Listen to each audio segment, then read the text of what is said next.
es capaz, ¿no? No sé. Gracias por el truco. Me pregunto si funciona. Excelente. Ok, entonces estas son los dos cambios, digamos. Um, lo que sí es que no creo que pueda haber mucho el chat. ¿Ya? Entonces, estaría bueno que si uno tiene una pregunta, que no la haga en el chat, sino que la haga con su propia voz. ¿Eh? Si otra persona pudiese de vez en cuando chequear el chat para ver si, porque me imagino que algunos no tendrán micrófono, no sé si es el caso, pero ojalá lo puedan hacer con micrófono. ¿Sí? Entonces veamos qué tal resulta este cambio. Entonces hoy quiero hacer dos cosas. La primera, quiero volver a la prueba 1. Pues no les voy a mentir, la prueba 1 no fue gran cosa. Las notas no fueron buenas. Pues más allá que las notas, no estoy seguro que hayan aprendido mucho en la primera parte del curso. Pero bueno, me gustaría que les vaya mejor la próxima vez. No fue una prueba difícil, ¿ok? Dado la coyuntura, reconozco que la hice más fácil que en otros años, ¿eh? Pero la tuve que hacer de manera que sea consistente con que era una prueba libre abierta. Entonces, no podía hacer preguntas, digamos, que uno pueda hacer copy-paste de exámenes, aunque sí hubo alguna, digamos, pero no hubo tantos de estas, ¿no? Entonces tenía que analizar más bien comprensión. Entonces, por ejemplo, las condiciones de Blackwell fueron un poco distintas, pero no fue complicado. Entonces voy a partir con la corrección Profesor, una pregunta. de esta prueba. Sí, Entonces, usted vio revisó nuestras pruebas también. O sea, vio yo no. nuestras respuestas. Eso lo hizo los ayudantes. Ya, pero usted le dio una pauta. Yo con los ayudantes elaboramos la prueba. Entonces, es decir, armamos las preguntas, los leímos cada uno. Cada uno de nosotros sabía resolver la prueba. No hemos hecho pauta, ¿no? Por eso estoy haciendo la corrección ahora. Lo que sí es que si quieren conocer el desglose, creo que sí se desglose en, bueno, digamos, la repartición de puntaje que tuvieron en cada pregunta. Les comenté en Canvas que les pueden escribir a cada uno de los ayudantes para saber qué puntajes tuvieron en cada pregunta. ¿Okay? Debería estar uno de los ayudantes conectados ahora. Efectivamente, Alejandro está conectado. Entonces, por las dudas, estará acá para que le hagamos dudas. De todas formas, lo mejor es mandar a recorregir, ya saben. Tiene una semana para mandar a recorregir. Eso. ¿Ya? Pero si los tres, los dos ayudantes y yo, armamos la prueba juntos, entonces hicimos cada uno los cálculos, sabemos la respuesta a cada pregunta cada uno. ¿Ya? Ok, entonces veamos, la prueba tenía dos ejercicios, ¿no?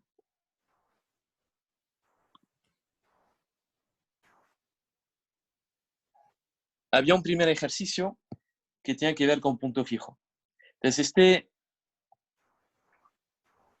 en este repasamos los distintos teoremas que tenían que ver con programación dinámica, ¿no? Entonces, ¿se acuerdan? Vemos dos teoremas importantes. Uno era el teorema del mapeo contractante y otro eran las condiciones de Blackwell. ¿Okay? Entonces, era un ejercicio que tenía que ver un poco con la materia sobre este tema. La aplicación que usamos fue el modelo ISLM. En realidad, esto lo puse como para que tuviese algo de onda el ejercicio. No había que conocer el modelo ISLM, ¿no? Entonces había una identidad, había una función. Entonces teníamos esta función f de y que está en el enunciado, que era básicamente C0 más CY más G. ¿Okay? Entonces es una función lineal, ¿no? Con pendiente, si pongo y, f de y, esta se ve así, y la pendiente es C, y hay una constante C0 más G, ¿no? De la cual parte. ¿Okay? Y había que buscar, digamos, si pongo una recta de 45 grados, había que, digamos, tenía que ver con este punto fijo y estrella. ¿Okay? Ahora era un poco más general que esto, era una función de G. Entonces, había, digamos, esta relación implica un y estrella distinto para cada G posible. ¿Okay? Entonces, teníamos esta función f de G y básicamente I de G es f cumple con f I de G. ¿Sí? Y entonces, las preguntas en general tienen que ver con que si tenemos un punto fijo, si es único, ese tipo de cosas, ¿no? Acá sí el SLM, pero en realidad esta estructura recuerda bastante la de las value function, ¿no? Entonces, I de G puede ser perfectamente una función de valor como función de un estado. ¿Okay? Lo que pasa es que acá es un enfoque mucho más simple. No, yo qué sé, no tenemos un proceso de maximización metido en el medio, ¿eh? Que dificulta un poco más la cosa. Entonces, olvidándonos del proceso de maximización, era una situación bastante similar. Entonces, la primera pregunta es, ¿cumple F con las condiciones de Blackwell? ¿Okay? Entonces, 2 puntos para estas. Acuérdense de las condiciones de Blackwell, si repasan sus apuntes, había 2, ¿no? Había monotonicidad,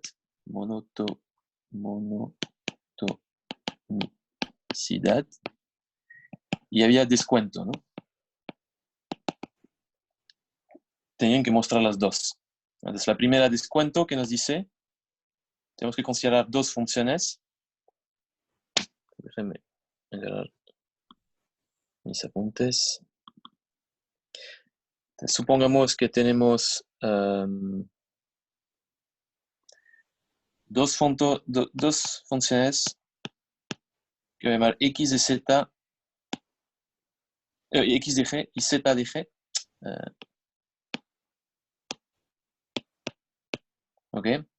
Y resulta que x es siempre mayor que z. ¿Ok? La pregunta es si esto implica que f de x de g es mayor que f de z de g. ¿Ok? Esto tenemos que buscar. ¿Ok? Si mostramos esto, mostramos unicidad. ¿Ok? Entonces hagámoslo. Podemos calcular f de x de g. Para esto uso esta función de acá, ¿no? Donde voy a reemplazar y por x de g. Entonces me da c0 más c x de g más g. ¿Ok? Dado que, acuérdense, x es mayor que z, entonces podemos deducir que esto es mayor que c0 más c z de g más g. ¿Ok? Dado que esta x es mayor que esta z. Y esto último que es f de z de g. ¿Ok? Entonces, ahí hemos mostrado monotonicidad. ¿Ok? Entonces, hemos resuelto una parte de la primera pregunta. Cuando preguntamos si F cumple con las condiciones de Blackwell, sabemos ya que cumple con monotonicidad. Y después tenemos que mostrar descuento. Entonces, descuento, básicamente,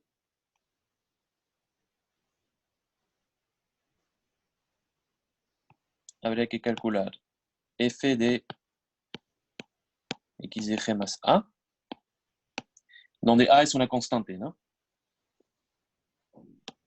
Déjame. Y tenemos que mostrar que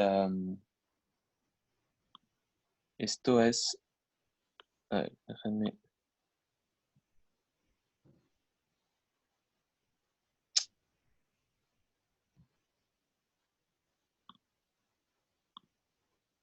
Tengo un problema con mi computador, lo siento.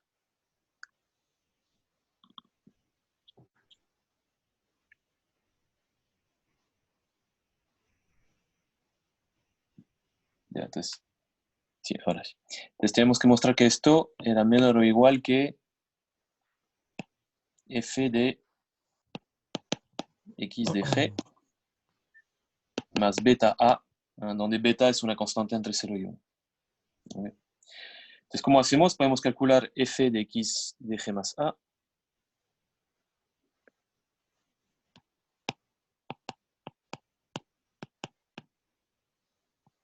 De G más A. Esto que nos da C0 más C de reemplazo entonces Y por X de G más A. Y se le agrega más G. ¿Okay? Puedo despejar, me da C0 más C de XG más CA más G. Ups. Y como ven, entonces hay mucho en común con F de X. De hecho, si quito el CA, todo esto me da F de XG más CA. ¿Okay? Volvamos entonces a la pregunta. La pregunta es si F de X G más A es menor o igual que esto. Entonces, para cualquier beta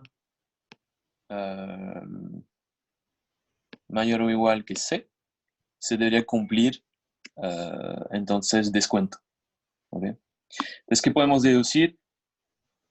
Entonces, se cumple descuento. Entonces, acá pongo descuento. ¿Qué podemos deducir de esto? Bueno, acá no está preguntado en esta pregunta, pero podemos deducir que entonces F es un mapeo contractante con cualquier módulo mayor o igual que C. ¿Sí? De hecho, Profesor, ahora, sí, por favor. en todo caso, la restricción sobre C no tiene que ser que esté entre 0 y 1. Entonces, es importante que C esté entre 0 y 1, porque si fuese mayor que 1, no, ahí no cumpliría con descuento. ¿Me entiendes? Sí, Porque, ¿sí? ¿Lo ves? sí, sí, o sea, yo estoy consciente de eso, pero como no lo menciona ahorita, entonces, por eso le pregunto. Sí, sí, sí, no lo dije, pero era implícito en lo que quise decir. Sí, sí, por supuesto. Entonces, no lo acabo de decir, pero es importante decirlo, estoy de acuerdo. Sí. Entonces, ¿con qué estaba? Estaba con las dos, ¿no? Entonces, la 1 básicamente cumple con Blackwell, ¿no? La 2, entonces, usando los teoremas vistos en clase, ¿qué implicancias tiene su pregunta para la pregunta anterior, para la existencia y la unicidad de un equilibrio en el mercado de los bienes? Entonces, acá tendrían que mencionar dos teoremas, Blackwell y el teorema del mapeo contractante. Según Blackwell, dado que cumple con descuento y dado que cumple con monotonicidad, esto implica que estamos hablando de un mapeo contractante. ¿Okay? Y dado el teorema del mapeo contractante, podemos deducir que existe un único punto fijo. ¿Okay? Entonces, la pregunta era, ¿qué implicancias tiene su respuesta a la pregunta anterior para existencia? Sí, exactamente. Entonces, mencionando estos dos teoremas, estamos ok. Y pregunta C, entonces la pregunta C tenía que ver Profesor, un poco... Sí, por favor. que no era necesario también agregar en esa que eso nos permite concluir que va a haber solo un equilibrio en el mercado de bienes, Sí, exactamente. y eso es todo lo que había que tener. Básicamente hay que mencionar los dos teoremas, ¿no? El primer teorema es que, dado Blackwell, podemos deducir que Es un mapeo contractante es un mapeo contractante. Y y el por lo segundo tanto hay un único teorema, punto fijo. exactamente. Y ahí, por lo tanto, hay un único equilibrio en el mercado de los bienes, sí. Ya, Entonces, perfecto. básicamente, este equilibrio es el punto fijo del cual estamos hablando, ¿no? ¿Ok? Gracias. Ahora, después está una forma distinta de F, ¿vieron? Que esta vez es decreciente, ¿no? Entonces, la F anterior que dibujé era así, ¿sí? La nueva F es, entonces, si pongo esto para un G dado como función de Y, me va a dar G acá, una cuestión decreciente con pendiente menos B. ¿Ok? Ok. Haciendo este gráfico como parte de un valor positivo, ¿eh? De G, y es decreciente. No se pilló en el ejercicio, pero es una cosa que les quiero hacer notar.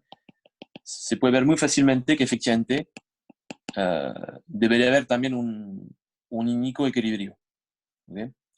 El punto de esta pregunta, si quieren, es que vamos a tener un caso que no cumple con las condiciones de Blackwell, pero aunque no cumpla con las condiciones de Blackwell, sí vamos a tener un único, esas curvas se van a cruzar en un único punto. ¿Okay? Es decir, que todos esos teoremas que hemos visto son condiciones suficientes, ¿okay? Pero no son necesarias. ¿Okay? Entonces, sabemos que si cumples con Blackwell y si cumples con el teorema del mapeo contractante, va a haber un único equilibrio, ¿eh? Pero no significa que no haya equilibrio si uno no cumple con esas condiciones. Entonces, ilustrará este tipo de situación. Entonces, pueden ver que no cumplen con Blackwell. Yo lo había hecho solo para monotonicidad. Entonces, efectivamente, si, dado que es decreciente, si x de g es mayor que z de g, esto no solamente implica que f de x de g, dije mayor, escribe menor, sea mayor que f de z de g, ¿ok? Efectivamente, eso se debe a que es decreciente. Entonces pueden hacer los cálculos y verán, se muestra fácilmente. Entonces, no cumple, entonces, ¿cómo lo voy a ver? Monotonicidad, monotonicidad.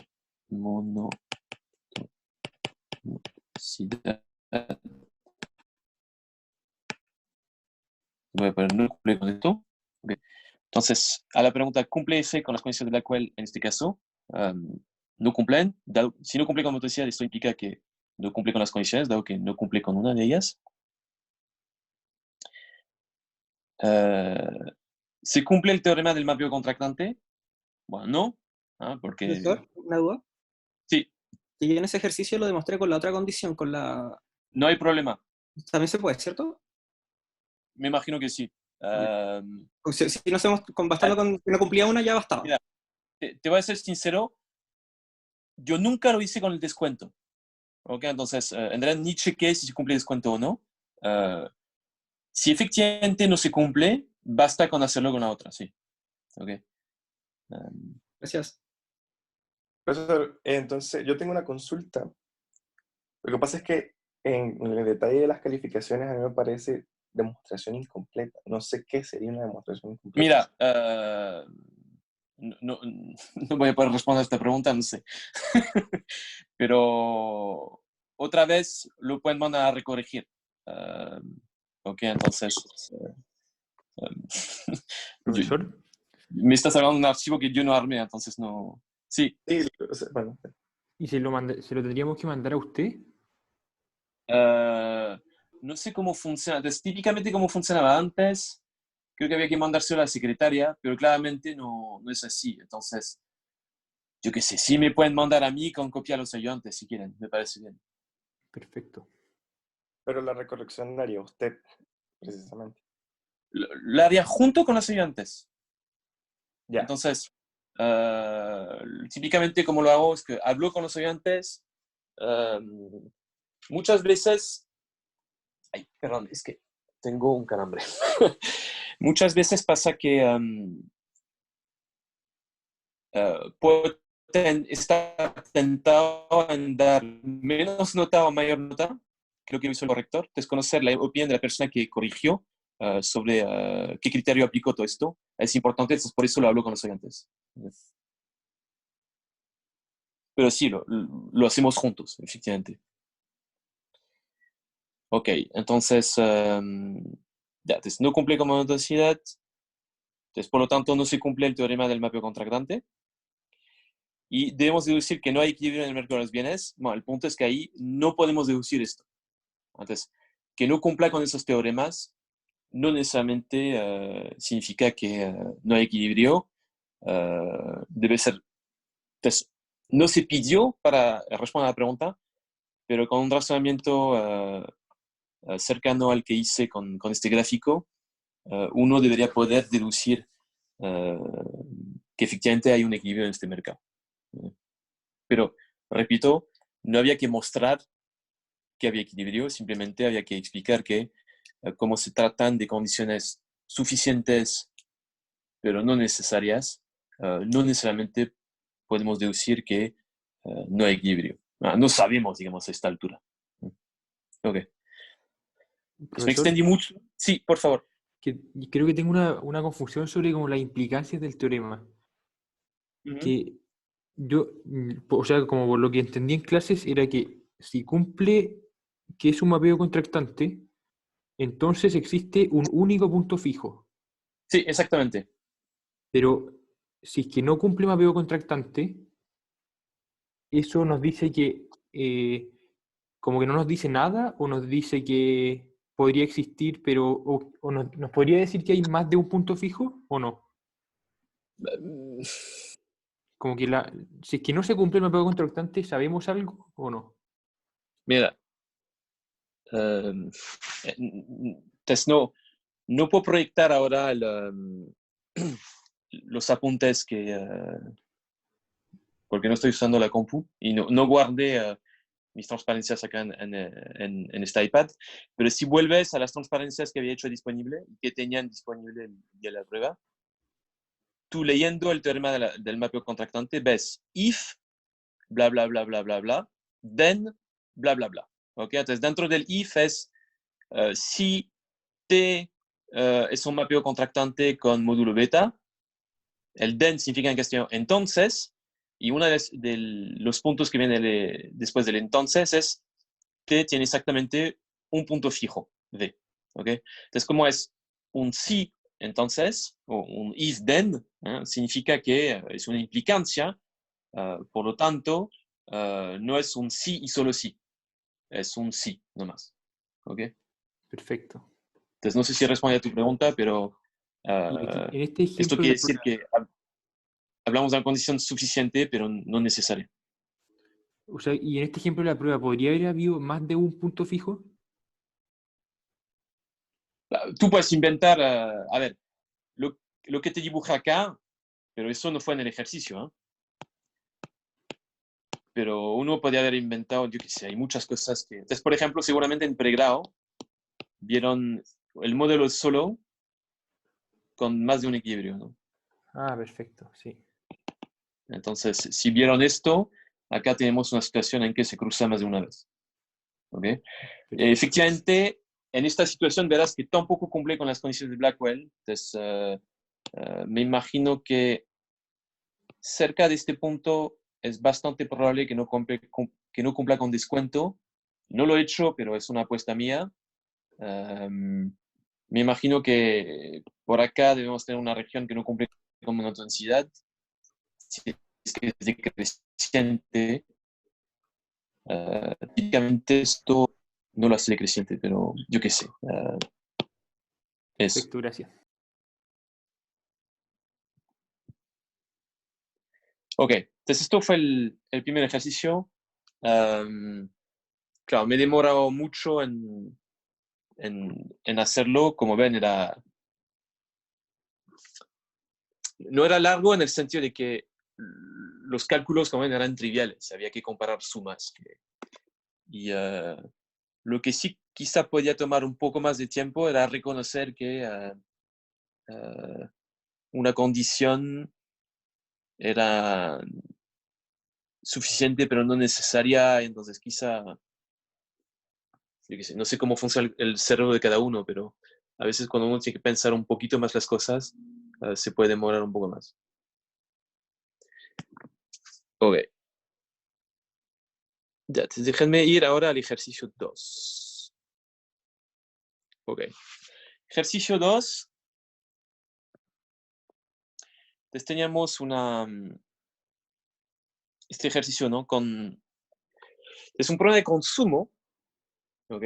Tenemos una gente que, además de consumir, trabaja y puede producir en casa. Ok. Entonces, tenía mucho en común con modelos de consumo que vimos en clase, pero tenía ese twist con la producción casera que podía cambiar algunas cosas, ¿no? Y la primera pregunta, teníamos que sacar condiciones de primer orden. Entonces, les habíamos dado las condiciones de primer orden.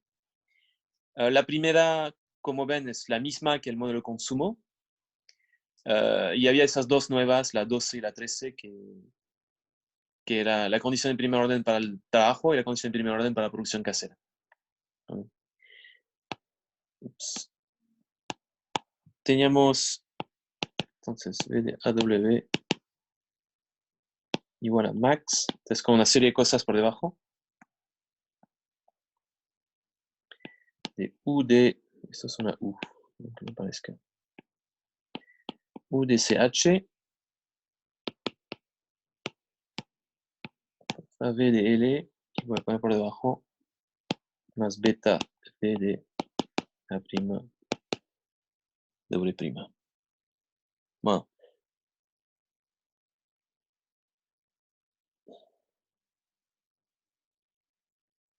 Ok. No sé en qué parte del enunciado está escrito, pero bueno, partimos en realidad con un caso en que el salario es constante. Entonces, si bien aparecen acá en estas ecuaciones, no, si no estuviese este salario, sería igual, ¿no? Va a tener sentido después cuando hagamos fluctuar este salario, ¿no? Entonces, este salario es un parámetro. Entonces, tenemos que sacar dos condiciones de primer orden. Lo voy a hacer por sustitución. ¿Ya? Entonces, hay distintas maneras de hacerlo. Se puede usar Lagrangiano, como también hicimos. Voy a sustituir A', que es 1 más R A menos C más M.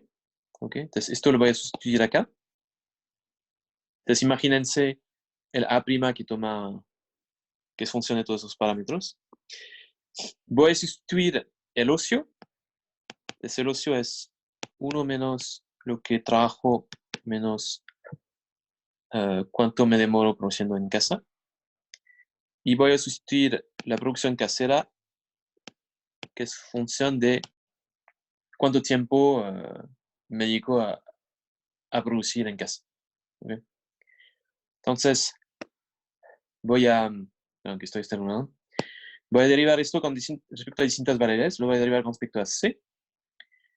Lo voy a derivar con respecto a M. No, y antes de esto con respecto a N. Y con respecto a M. ¿Ok? No hace falta derivar con respecto a H, porque lo estoy sustituyendo. No hace falta derivar con respecto a L, y tampoco hace falta derivar con respecto a prima, por el método que estoy eligiendo. ¿Ok? Entonces voy a derivar esta value function con respecto a esas tres variables, y voy a igualar esas derivadas a cero. ¿Ok? Entonces, hagámoslo. Entonces, cuando derivo con respecto a C, voy a escribir U sub C, significa la derivada parcial de la función de utilidad con respecto a C. ¿Okay?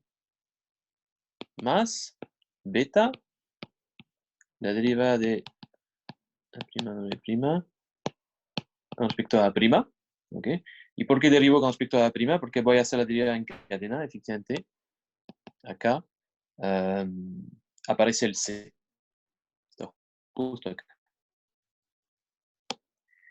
Entonces, al derivar A' con respecto a C, va a tener un menos 1. Entonces, puedo borrar este más acá, poner un menos y poner igual a 0. ¿Okay? Lo cual deducimos que la derivada de U con respecto a C va a ser esta derivada con respecto a A'. ¿Okay? Lo voy a poner rojo, que es una ecuación que voy a usar. Ahora puedo usar después el teorema de la envolvente, ¿okay? Para calcular esta derivada de la value function a la derecha. Entonces, hagamos el teorema de la envolvente. Vamos a derivar V con respecto a A. ¿Dónde aparece A? Aparece únicamente a través del A', ¿no? Porque A está acá. ¿Okay? Estamos haciéndolo por sustitución. Entonces voy a tener la derivada de V, voy a llamar esto prima, A'.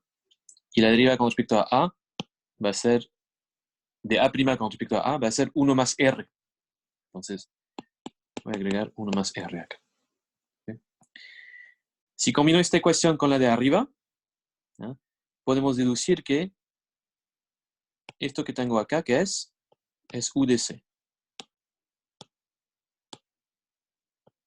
¿Sí? Entonces, dado que es U de C, podemos deducir que la derivada de V con respecto a A va a ser U de C 1 más R. ¿Ok? Esto es combinando las dos. Ahora, volviendo a esta condición de ahí arriba, no es la derivada de V con respecto a A que tenemos, sino que es la misma derivada, pero evaluada un periodo por delante. Entonces, si hago lo mismo, voy a obtener U de C' por 1 más R. ¿Ok? Tenemos que la tasa de interés era un parámetro exógeno, entonces no tengo un R' acá. Si tuviésemos un problema en que variara esta tasa de interés, tendríamos un R' también. Y entonces podemos reemplazar arriba. ¿Y qué me da? Me da U de C, que es igual a beta U de C', 1 más R. ¿Ok? Y esto es la primera condición que nos pedía el problema obtener. ¿Eh? Como ven, es la misma que obtuvimos en clase. Entonces, en realidad, todos esos cálculos ya los hicimos en clase. Entonces, y la interpretación, que creo que era la pregunta siguiente, la puedo hacer ahora. Básicamente, habíamos dicho, consideremos una gente que decide cuánto ahorrar, ¿no? Y se hace la pregunta si tiene que ahorrar una unidad más. Entonces, ahorrar una unidad más supone un costo y un beneficio. ¿Qué es el costo? Ahorrar una unidad más implica no consumir esta unidad hoy, y perderíamos la utilidad marginal del consumo asociado. Pero esta unidad ahorrada hoy va a generar 1 más R unidades mañana, una vez que uno la ahorre. Si uno consume esas unidades, cada una de esas unidades me va a dar esta utilidad marginal. Y al momento de comparar este beneficio con el costo que pago hoy, dado que el beneficio lo obtenemos mañana, tengo que multiplicarlo por el factor descuento. Entonces la gente ahorra mientras este beneficio es mayor que el costo. En el punto óptimo va a igualar beneficio con costo marginal. Entonces esto es la condición 11. La condición 12, para obtenerla, entonces, esta vez vamos a derivar con respecto a n, ¿sí? El trabajo. Hagámoslo. Entonces, n donde aparece, déjame cambiar el color acá como para... n aparece acá. Sí, únicamente acá. Entonces, derivemos con respecto a n. Entonces, lo vamos a hacer a través de esta L de acá. Entonces, ¿qué voy a obtener? Alfa v' de L. Muy bien. Y le voy a tener que poner un menos por este de acá, ¿no? La derivada de L con respecto a N. Menos de acá. Mentí. Hay otro lugar donde aparece N, simplemente que por alguna razón acá puse una M, pero no es una M. Es un W por N. Es cierto que cuando uno combina W con N, parece una M. Quizá es el cambio que hizo mi cerebro al escribir esto. Pero era un W por N. Entonces, efectivamente, cuando vamos a derivar, tenemos que derivar con respecto a este N también. Entonces lo podemos hacer a través del A'. Por lo tanto, acá tenemos que agregar más beta, la derivada de B' con respecto a A'. Y esta derivada después, la derivada de A' con respecto a N, me va a dar W. Entonces, esto es igual a 0. Entonces voy a obtener alfa V' de L igual a beta, la derivada con respecto a A' por W. Fíjense, este término de acá, ya mostramos antes que era la utilidad marginal del consumo, ¿no? En esta condición de acá en rojo. Entonces, puedo reemplazar esto por la utilidad marginal del consumo. Y voy a obtener alfa V' de L por UDC por W. Okay, entonces esto le voy a poner rojo. Esto es la condición 12 que se nos pedía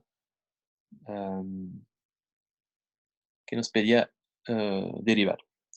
En la pregunta siguiente se nos pide interpretar económicamente esas condiciones. Entonces, acá aquí tenemos una gente que decide si trabajar más, 1 hora más o no. Entonces, ¿cuál es el costo asociado a trabajar 1 hora más? ¿Cuál es el beneficio asociado a trabajar 1 hora más? ¿Okay? El costo asociado, está a la izquierda, trabajar 1 hora más, ¿no? Nos va a generar menos ocio. Pues esto implica que no vamos a usar esta hora en ocio. Y entonces vamos a perder la utilidad marginal del ocio asociado al trabajo de esta hora extra. ¿Okay?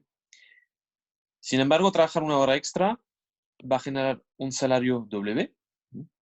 Y con ese salario voy a poder consumir W unidades de bienes. Y cada una de esas unidades de bienes la voy a valorar en su utilidad marginal del consumo. ¿Okay? Entonces la gente va a trabajar más siempre y cuando este término de la derecha es mayor que el término de la izquierda. Y en el máximo iguala el costo marginal con el beneficio marginal. ¿Okay? Entonces esto es la condición 12 que nos pedía el problema. Entonces ahora tengamos la condición 13. Profesor, perdón, una pregunta. Y por favor, sí, puede que vaya rápido. Sí.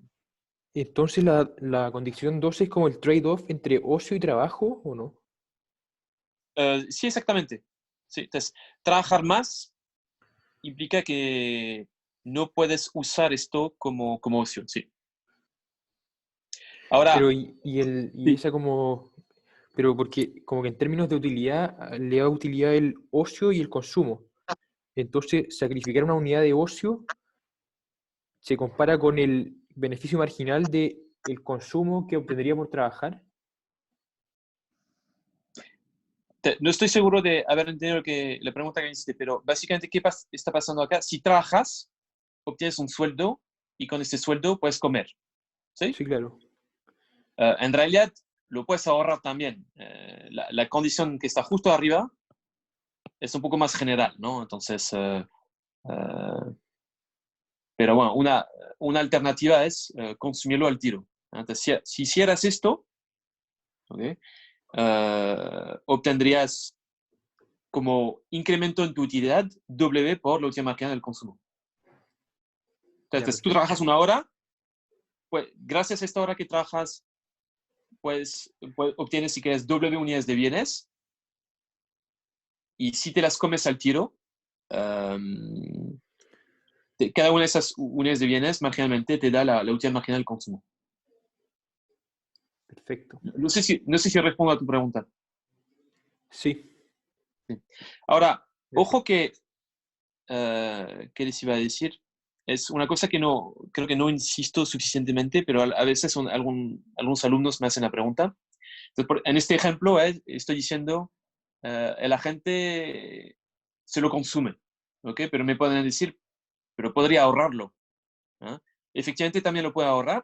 ¿Ah? Lo que pasa es que en el equilibrio también va a ser indiferente entre consumirlo y ahorrarlo. ¿Ah? Entonces, si además se cumple esta otra condición de acá, ¿ah? La utilidad marginal del consumo es también, de hoy, la utilidad marginal del consumo de mañana descontada. ¿Ah? Entonces, implícito en esta ecuación, cuando uno la combina con la otra, es que el tipo no tiene por qué consumir esos bienes al tiro, también los puede ahorrar. ¿Eh? Lo que pasa es que Nikio va a ser indiferente marginalmente entre consumirlo ahora o ahorrarlo. ¿Okay? Y lo otro que vamos a ver seguramente justo después es que uno puede decir, pero ¿qué pasa si no quiere usarlo como ocio, la alternativa, y lo quiere usar para la producción casera? O también puede hacerlo. Lo que pasa es que también va a ser indiferente entre asignar una hora extra en ocio versus asignarla en producción casera, etcétera, etcétera. Pero digamos, para la ecuación tal como lo vemos acá, vemos solo dos alternativas. Una es trabajar y la otra es el ocio.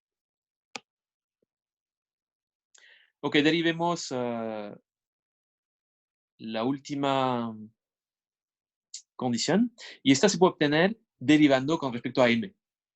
¿Okay? Entonces, déjenme usar otro color, este malva de acá.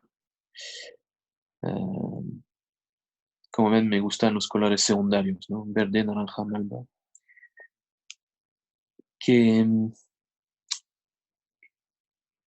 Ya, entonces M donde aparece acá y aparece acá.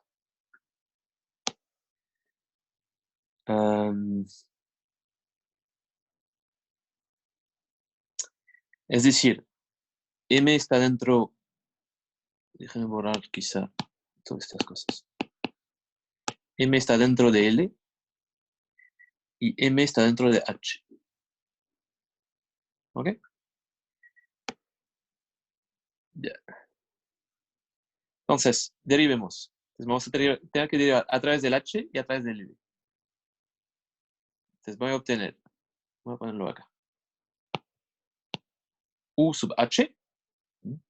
Y después la derivada de H con respecto a M, nos la da esta relación, va a ser F' de M. Entonces, derivada en cada multiplico por F' de M. Y después voy a querer derivar esta L.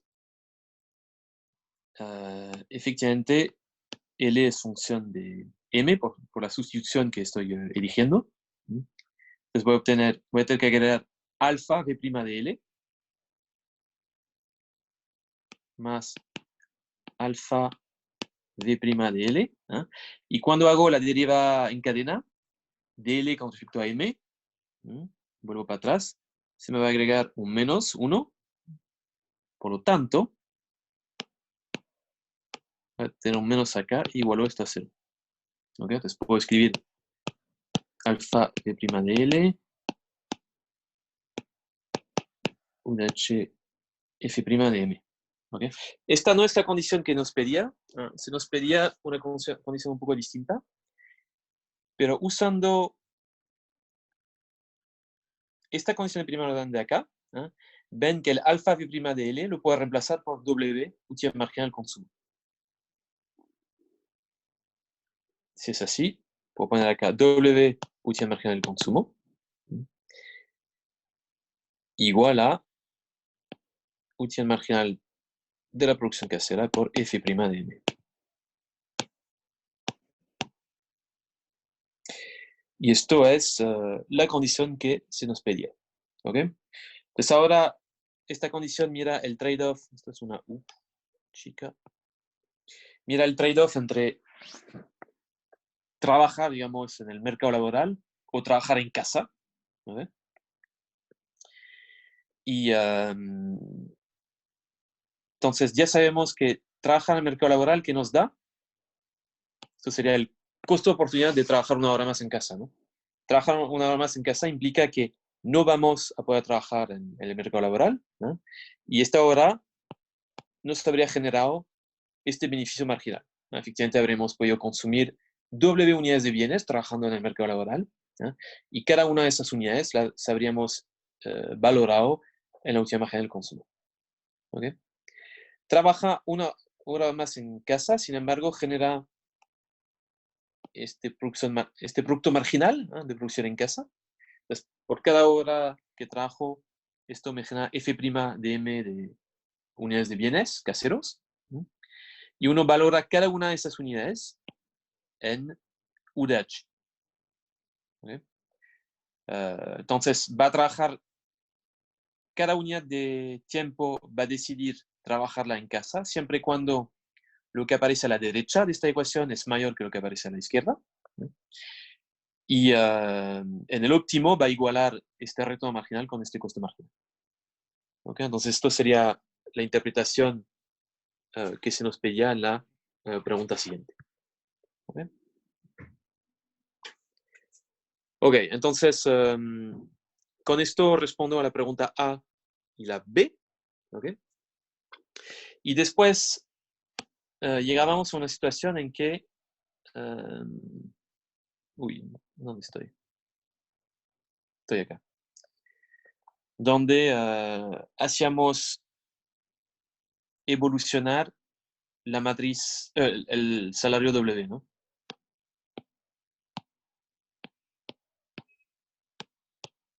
Déjenme borrar un poco todos los garabatos que agrega acá.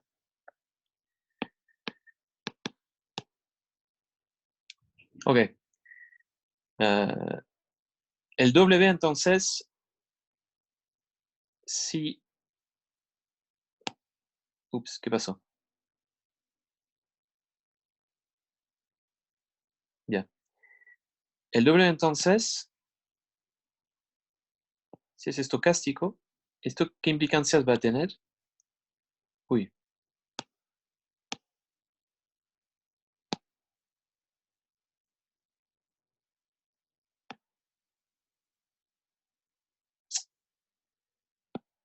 ¿Cómo puedo deseleccionar?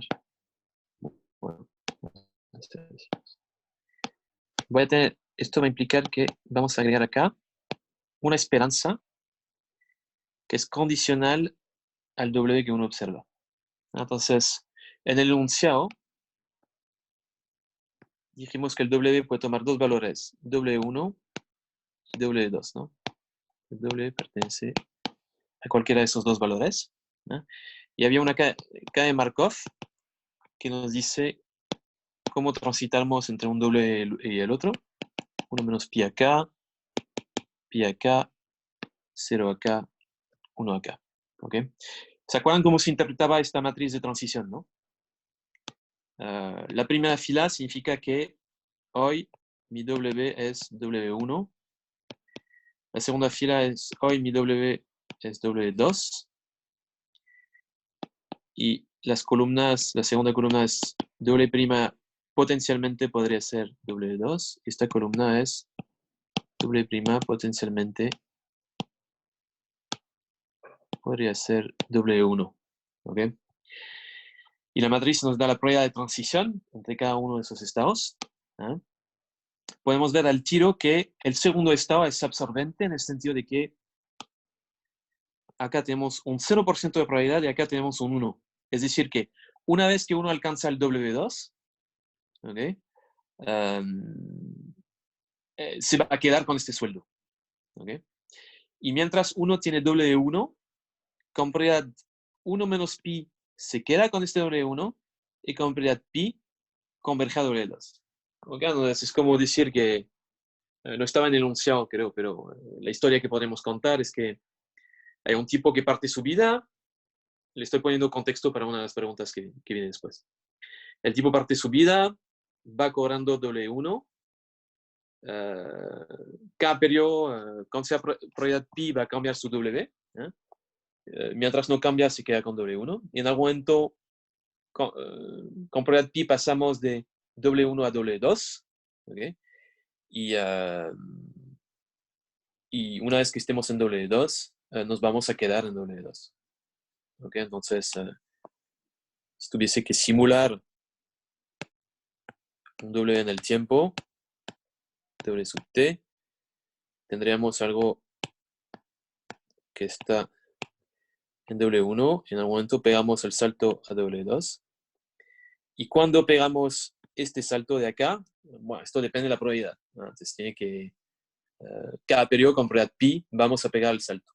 Entonces, mientras no se realice este evento, no pegamos el salto, ¿no? Pero digamos, la probabilidad condicional a que uno pegue el salto en cada periodo es pi. ¿Ya? Ok, entonces esto, si tuviésemos que entender las significancias para el problema, sería básicamente que esta esperanza acá, ¿no? Entonces lo único que debería cambiar para nuestros cálculos, todos esos cálculos son correctos, ¿no? La única diferencia es que acá deberemos tener una esperanza adicional. ¿Okay? El resto de los cálculos no debería cambiar. ¿Okay? Entonces, tenemos esta misma esperanza acá, que podemos igualar con la otra, que también está acá, etcétera, etcétera. ¿Okay? Entonces, lo único que agregamos es esta esperanza de acá. Ahora, entonces, dado este contexto, podemos responder a las preguntas C y D. ¿Ya? La primera pregunta es, explique por qué las ecuaciones 11 a 13 no cambian cuando la gente recibe doble de 2. ¿Okay? Entonces, si la gente recibe doble de 2, vuelvo a mi matriz de transición. ¿Okay? Sabemos que, lo tenemos acá, ¿no? Con probabilidad 1 nos quedamos con doble de 2. Entonces, el salario W no cambia una vez que alcancemos doble de 2. Si no cambia, es como si no tuviésemos esta esperanza de acá, en el sentido de que la última marginal, digamos, la deriva que tenemos acá a la derecha de V con respecto a A', tiene que considerar el único caso que es doble de 2, ¿no? Entonces, digamos, me he expresado mal, pero una forma más general sería decir, escribir beta por, es que no tengo espacio, déjenme mover esto.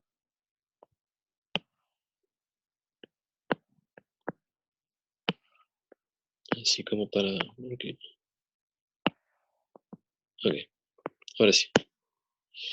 Entonces tenemos, con la esperanza, esta ecuación, ¿cómo se podría escribir? De manera general, ¿eh?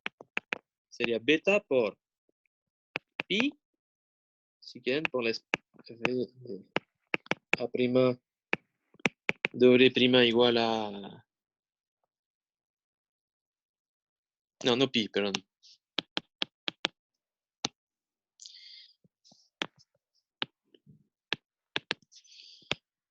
W1.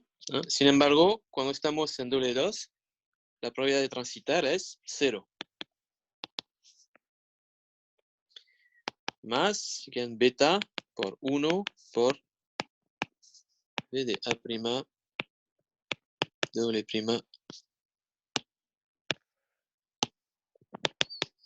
igual a W2 respecto a A'. ¿Ok? Dicho esto,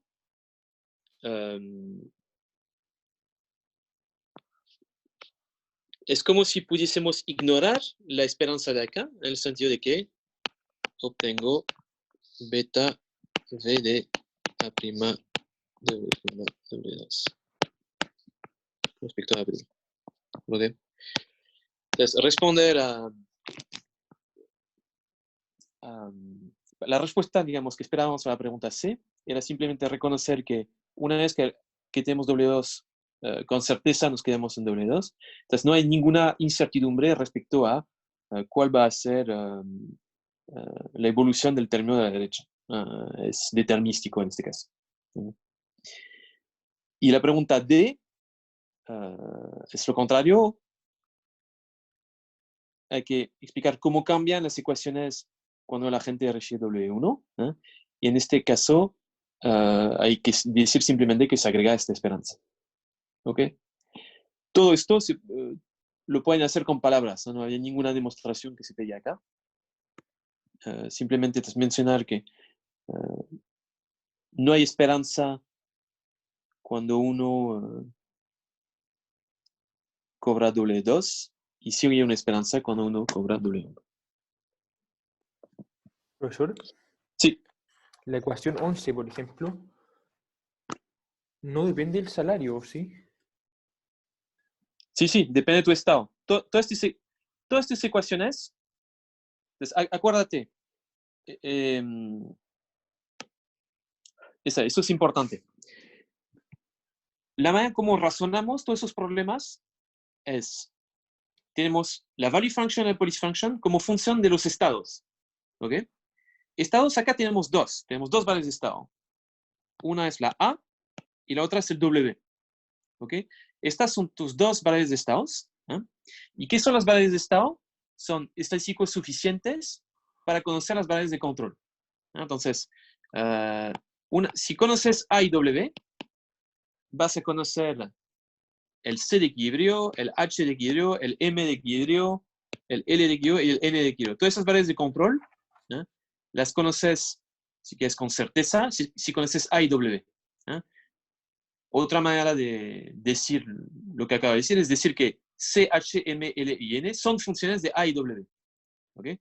Y vas a consumir potencialmente algo distinto cuando cambia tu A y cuando cambia tu W.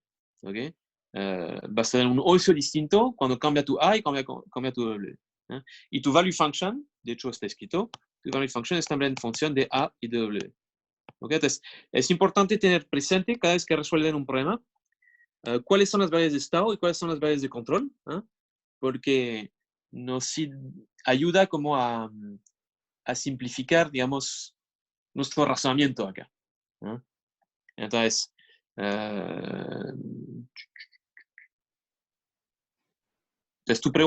¿qué era tu pregunta exacta? Si sé, no, ¿qué era? No, La que 11. estoy viendo la ecuación 11 Sí.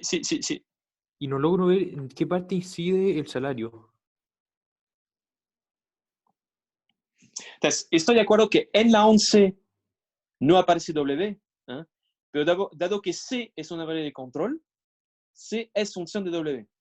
Entonces, como estamos hablando de la utilidad marginal del consumo, esta depende de C, pero a través de C va a depender de W. Y va a depender de A también. ¿Okay? H también depende de W y depende de A. ¿Okay? Etcétera, etcétera. ¿Okay? Ya. Entonces, otra cosa que se había dicho en algún momento, esas condiciones de primer orden son muy buenas para entender la economía del problema, pero típicamente uno no, bueno, no voy a decir que no las puedo usar. Ok, dado la materia que hemos visto en este curso, no las vamos a usar para obtener esas policy functions. Entonces, a partir con lo que han visto de materia, viendo esas ecuaciones de esas condiciones de primer orden, no tienes una relación directa, por ejemplo, entre C y W y A.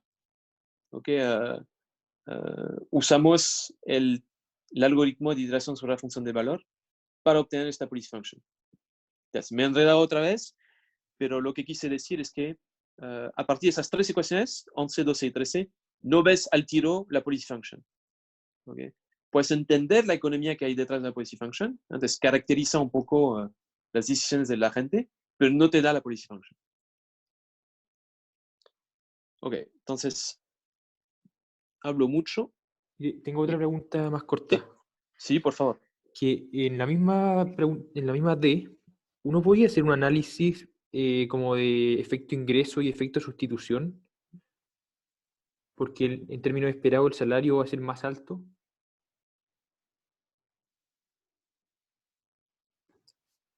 No entiendo. Como que se puede, hay un efecto ingreso y un efecto sustitución, porque en términos esperados, W va a ser más alto cuando enfrenta esta incertidumbre. Entonces, si es que va a ser más alto el salario, el beneficio marginal en términos de consumo por trabajar va a ser mayor. Y eso es efecto ingreso, ¿o no?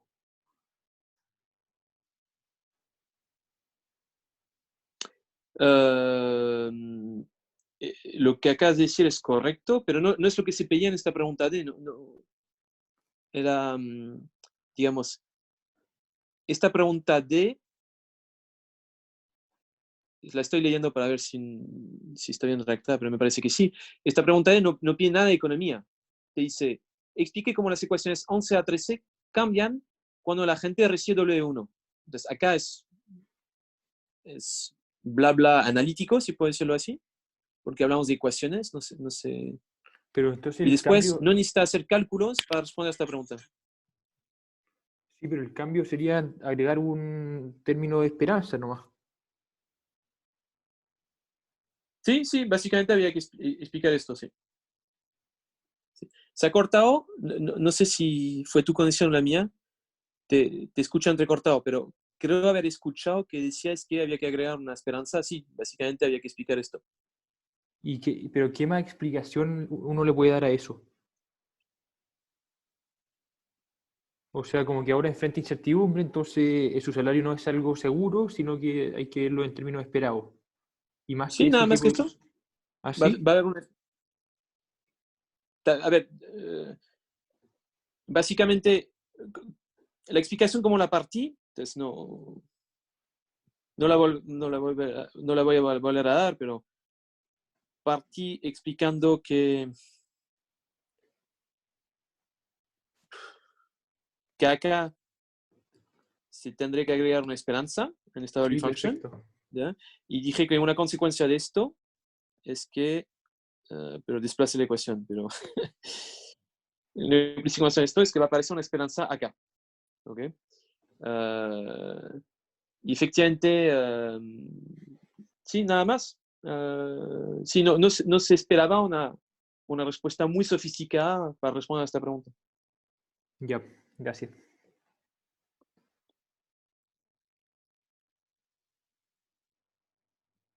Ok, pregunta E. Entonces ahora tenemos que mostrar, sí, esas preguntas E, F y G las consideramos como bonus, ¿ok? En el sentido de que si habían respondido perfectamente, digamos, a todas las preguntas que llegaban hasta las 2D, ¿ok? Se sacaban ya un 7, ¿ok? Entonces, el 1,5 de la pregunta E, el 1,5 de la pregunta F y el punto de la G eran puntos extra, ¿ok? La razón por la cual tomamos esa decisión es que efectivamente, ¿se acuerdan? Había un un errorcito en el enunciado, ¿no? Entonces, teníamos que, creo que había un menor y después pusimos mayor, algo así. Entonces, por culpa de esto, decidimos que esta pregunta más las que seguían iban a ser bonus. ¿Okay? Entonces, ¿cuál es la pregunta E? Muestre que el consumo de bienes caseros es mayor cuando el envío recibe W1 con respecto a la situación en que recibe W2. ¿No?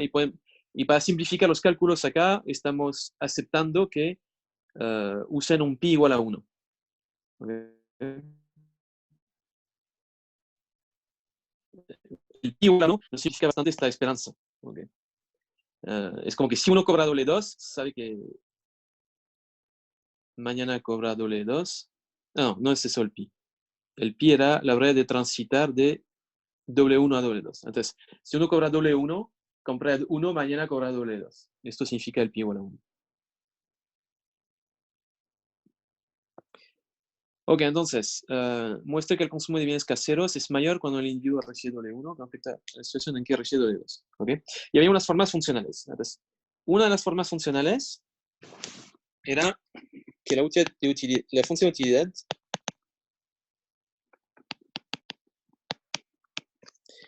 C más H a la gamma. ¿Okay? Podemos calcular la última margen del consumo a partir de esto. Gamma menos 1. La última marginal de H. Y fíjense, las dos van a ser iguales, ¿no? Entonces, la forma funcional, la forma de la última margen del consumo y la de H va a ser la misma. Va a ser este gamma C más H, gamma al menos 1. ¿Okay? Entonces, podemos volver a la condición, la voy a escribir.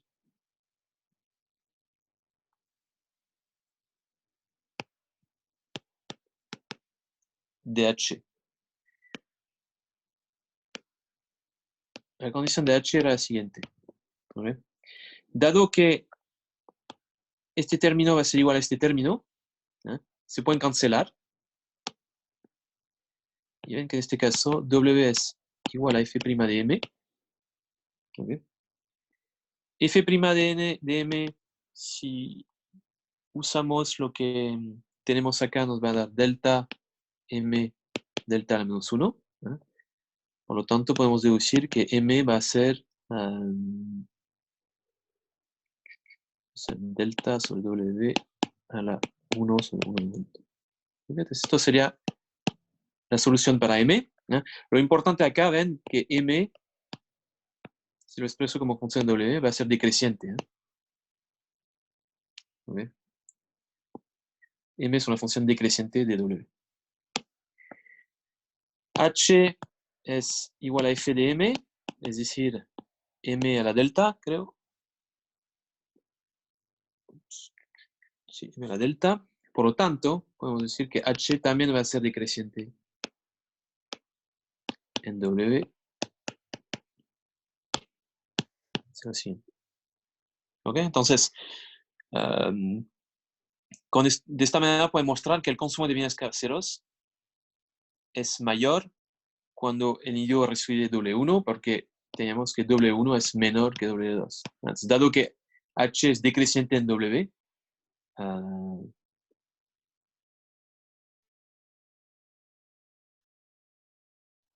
tenemos H cuando recibe W1. ¿Okay? Y el truco entonces para mostrar esto, como ven, era simplemente reconocer que la última marginal de H era la misma que la última marginal del consumo. Se simplificaba la ecuación y salía muy fácil. Entregué la intuición económica de este resultado. Entonces, la intuición económica de este resultado, básicamente podemos volver a la condición original, ¿no? Que era esta. ¿Okay? Entonces, cuando la persona decide si producir en casa o producir en el mercado, ¿no? Tiene que considerar el costo de oportunidad de producir en casa. El costo de oportunidad de producir en casa, acá es ir al mercado laboral. Y entonces, ¿cuánto ganamos en el mercado laboral? Dicta, en cierta medida, cuánto va a ser este costo de oportunidad. Entonces, a mayor W, mayor es el costo de oportunidad de producir en casa, por lo tanto, va a consumir más bienes caseros cuando cobra un salario menor, dado que este costo de oportunidad va a ser menor. ¿Okay? Entonces, esto es lo que se esperaba como respuesta a la pregunta E. Ok. Pregunta F rápidamente y G rápidamente antes de que tenga que cortar.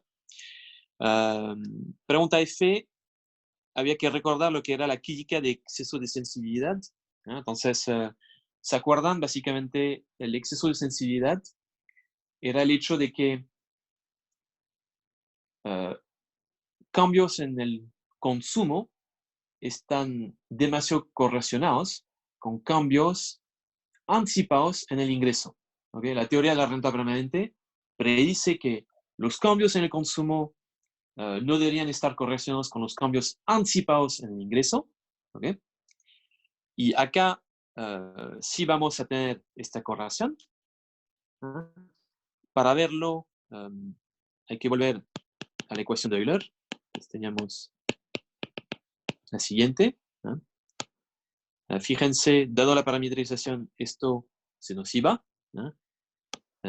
Por lo tanto, tenemos la utilidad marginal del consumo hoy igual a la utilidad marginal del consumo de mañana. ¿Okay? Es decir, que tenemos C más H igual a C' más H'.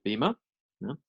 Y podemos deducir que la variación en el consumo era igual a menos la variación en H. ¿Okay? Combinando con lo que encontraron en la pregunta anterior, cuando W pasa de W1 a W2, ¿okay?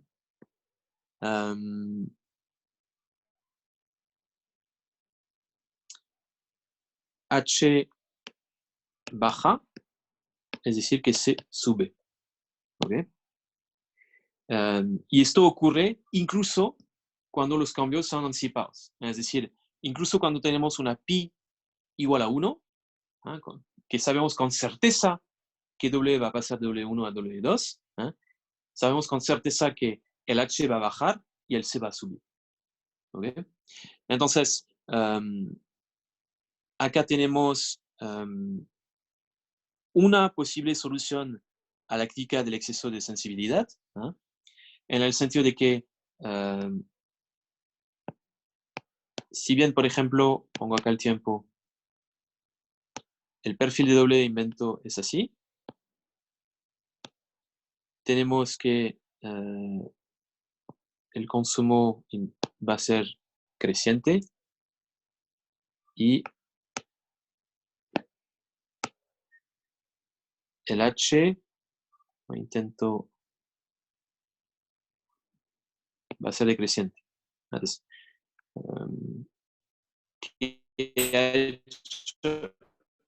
que haya dibujos menos volátil que doble y más volátil que el resto no es relevante. Lo importante es que vamos a tener acá una correlación positiva entre los cambios en C y los cambios en W. Y lo interesante es que tenemos suavizamiento del consumo. Lo que pasa es que no suaviza, es como si tuviésemos un agente que suavizara un consumo total, y este consumo total puede tener una parte de consumo casero y otra parte de consumo del mercado. ¿Okay? Y entonces suaviza, si quieren, el consumo total, pero cuando cambia W, va a cambiar la composición de este consumo total. Y por lo tanto, vamos a poder obtener, como en los datos, una correlación positiva entre C y W. Porque C es el consumo de mercado, pero sí suaviza su consumo. ¿Okay? Y por fin, la respuesta a la última pregunta, era, considere un aumento en la varianza de los ingresos futuros, bla, bla, bla. Explique por qué esta agente es prudente, cuáles son las consecuencias del aumento de la varianza para el consumo presente de bienes caseros. ¿Okay? El agente es prudente, efectivamente, había que mostrar que la tercera derivada de la función de utilidad es positiva. Entonces había que mostrar esto. Entonces el agente es prudente. ¿Cuáles son las implicancias para el consumo casero? Acá ninguna. Efectivamente, puedo volver para atrás, pero cuando hicimos, por ejemplo, cuando obtuvimos estos cálculos de acá, H depende únicamente del W corriente, no depende de la variabilidad del W futuro. Entonces, podemos subir esta variabilidad. Esto no va a tener ninguna consecuencia para el